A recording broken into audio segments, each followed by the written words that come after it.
Let's get to some great conversation here with our good friend Patricia Traina of the Locked On Giants podcast. You can follow her on Twitter at Patricia_Trainer. You'll see the Twitter account here at the bottom here in just a sec. Patricia, thanks so much for taking the time to join us and for being here with us on today's episode of Locked On NFL Sunday. What's good, guys? Good to see you again. Yeah, absolutely. Always a pleasure to see you. So I want to start off here, talk a little bit about the fantastic interview that you had with Brian Baldinger of NFL Network. He also works with our Odyssey partners as well. You guys got into some really great conversation around the offensive line and more. What was that conversation like? What were some of the big takeaways that you had from it? Well, Baldy is great. Baldy, of course, does Baldy's breakdowns. And if you're not following him on Twitter, that is a must-see during the season. He does a terrific job breaking all that stuff down and puts it in language that you can understand. So whether you're a beginning football fan, a new football fan, or an experienced one, you will understand what he's talking about. Brian is local to the area, so I believe he's based out of Cherry Hill, New Jersey, which is South Jersey, closer to the Philly area. So he was at Jets camp when I actually spoke with him. He had just finished up with Jets camp and was in his car, and God bless him. He said, look, I'm stuck in traffic. He says, as long as you need me, I'm here. And we had a wonderful conversation about the Giants offensive line. I asked him about, the fact that they didn't really upgrade the unit. They added a couple pieces, but, no major upgrades. I asked him about the struggles last year. I asked him about each individual player, Will Hernandez, Andrew Thomas, Nick Gates, and we went down the line and he gave me his take on based on what he's seen. Baldy does a lot of great film study. So when he tells you something, you know that he has done his homework, and just a really, really good interview. And then, not to mention a really super nice guy. He told me he was going to be at Giant Camp one day this summer. He says, we got to get together, maybe watch a little practice.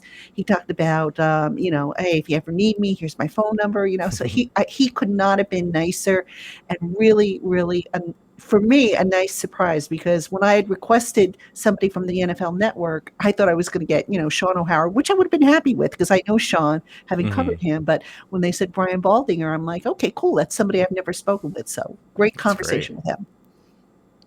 Love that. I mean, one of the things too, with Baldy's breakdowns, especially when he take a look at the offensive line, he really, I like what what he does there in terms of being able to teach somebody who has maybe a basic level of understanding of the game, as you mentioned, and helping them amplify that a little bit more. But one of the questions I have for you, Patricia, as it pertains to the Giants on the offensive line, I mean, what are the expectations for that unit this year? I mean, they are getting Saquon back behind them. Daniel Jones a little bit more comfortable right now as a starter and some receiving threats around him. How much of the focus for the offensive success this year is going to really be predicated off the O-line for the Giants?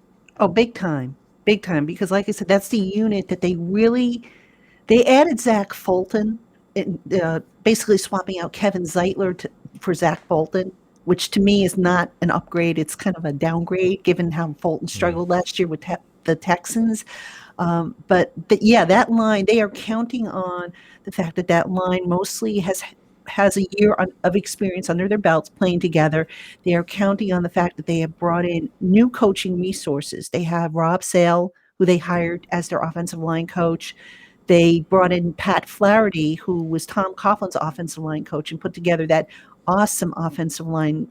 Prior to Coughlin coming in, the Giants offensive line, I remember, was a major, major weak link. And then they brought in Pat Flaherty and the new players, Sean O'Hara, Kareem McKenzie, Chris Snee, David Deal, Rich Seibert. And that line became a strength, not just for one season, but that line was a strength for a good 3 to 4 seasons under Pat Flaherty. So they're really pouring a lot of resources into that unit. They know it's an important unit because, look, if that unit doesn't perform, then it doesn't matter what receivers they brought in, what tight ends they brought in, who the quarterback is, who the running back is. It won't matter if that line doesn't do its job. Yeah, and I think that's a strong point to make, too. I want to flip to the defensive side of the ball real quick because I had some Broncos fans that were asking me a little bit more about Isaac Yiadom, which, look, I've been following Isaac Yiadom since he came in as a Bronco. I thought when he stepped in for the Giants last year, thought he did a pretty good job. Any kind of word on maybe what his status might be coming into the season?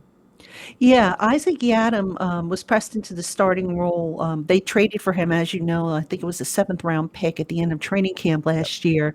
And basically, I think in retrospect, the Giants knew that Corey Ballantyne, who they had started the season with, just wasn't going to work out. Good kid, but just wasn't fit for that position.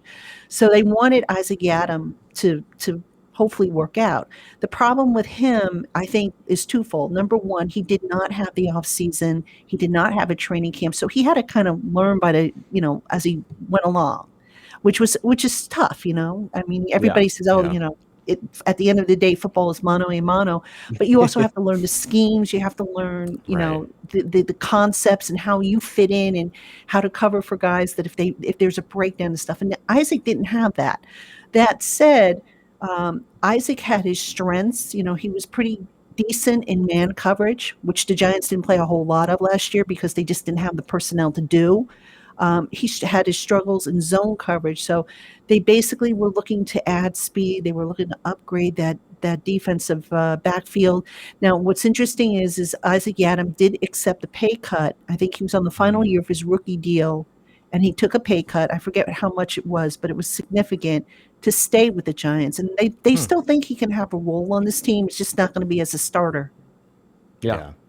That makes sense. Patricia, I got two questions here as we wrap up with you, and everybody, as you can see down at the bottom of the screen there, make sure you follow Patricia at Patricia_Traina on Twitter. And of course, you can catch every Monday through Friday over at the Locked On Giants podcast. Right now, 3 shows a week across most of the Locked On Podcast Network in the NFL and college side, but back to 5 shows a week as we get closer and closer to training camp getting started. But Patricia, I want to ask you 2 quick questions. We were talking about minicamp attendance. You covered minicamp for the Giants very closely. How was attendance when it came to minicamp for the Giants?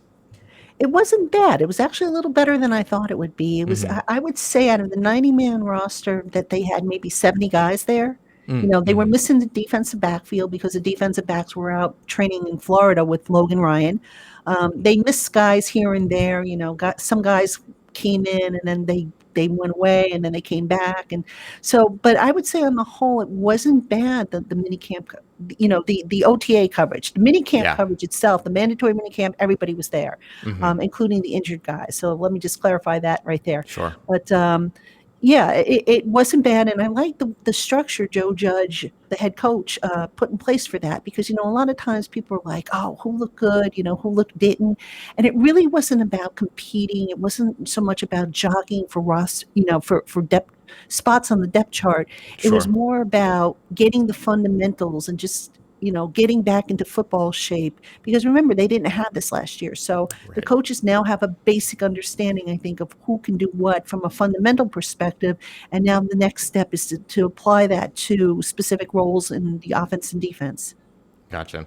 And you have a great interview coming up on tomorrow's episode of Locked On Giants. It's Father's Day today, but you've got some good Father's Day stories, I imagine, coming right around the corner for Giants fans. Yes, I have a wonderful interview coming tomorrow. I call him my favorite maniac, but I do so because he's a little offbeat. Ross, you know who I'm talking about. Yes.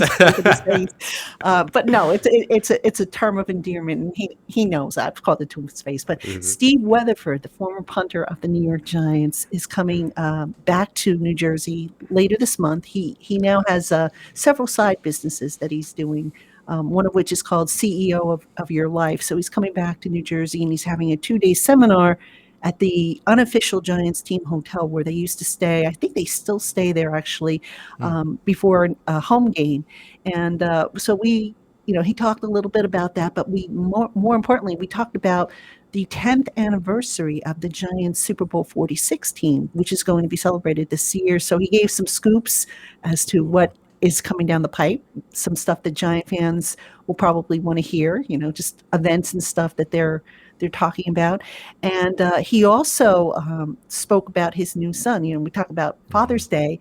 God bless his wife, 6 kids. She just had her 6th child, a 12-pound, 3-ounce baby boy who measured almost 2 feet long. I mean, this baby, I don't think you could call him a baby. I think you have to call him a little man. And this is Steve's second son. He has his first child is got to be a teenager now. I don't remember how old Ace is, but his first son is Ace, and he's a spitting image of his dad. And then Steve had a bunch of daughters, and now he has this son, Kingston Kraft. It's what they named the baby. And I saw a picture of him, and he is a big boy. Oh my Already goodness. an offensive lineman, huh? Oh my God. Yes. Definitely not a punter. Excellent. Well, we look forward to it, Patricia, and we look forward to having you back on later on as we get closer and closer to training camp to talk a little bit more about this Giants team, which I still contend is a very interesting team and intriguing team heading into the 2021 year. Everybody, you can follow Patricia on Twitter at Patricia_Traina, and then check out the Locked On Giants podcast wherever you get your podcast. Patricia, thanks so much for taking the time. Thanks, guys. Have a good one. See you soon. Thanks, Patricia.